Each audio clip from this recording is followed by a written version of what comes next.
The Poor Farmer and the Mysterious Wizard.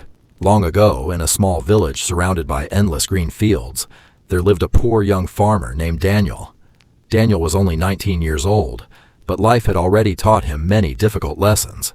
He lived in a tiny wooden house with his mother.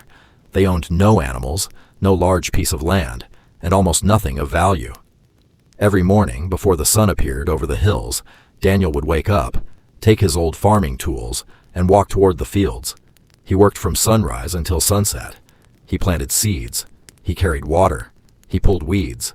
And when the harvest was poor, he simply worked harder. But no matter how hard Daniel worked, his family always struggled to survive. One summer, the village was struck by a terrible drought. The fields became dry. The rivers became shallow. The crops began to die. People were frightened because their food was disappearing.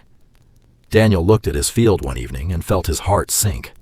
Almost everything he had planted was dying. He sat beneath an old tree and whispered, "Why does life have to be so difficult?" Just then, he heard a strange sound behind him. Crack. Daniel turned around. An old man was standing near the edge of the field. He wore a long, dark cloak and carried a wooden staff. His hair was completely white, and his eyes seemed unusually bright. Daniel had never seen him before. The old man slowly walked toward him. "Why are you sitting here alone?" he asked. Daniel stood up. "My crops are dying," he replied. "My mother and I have nothing else."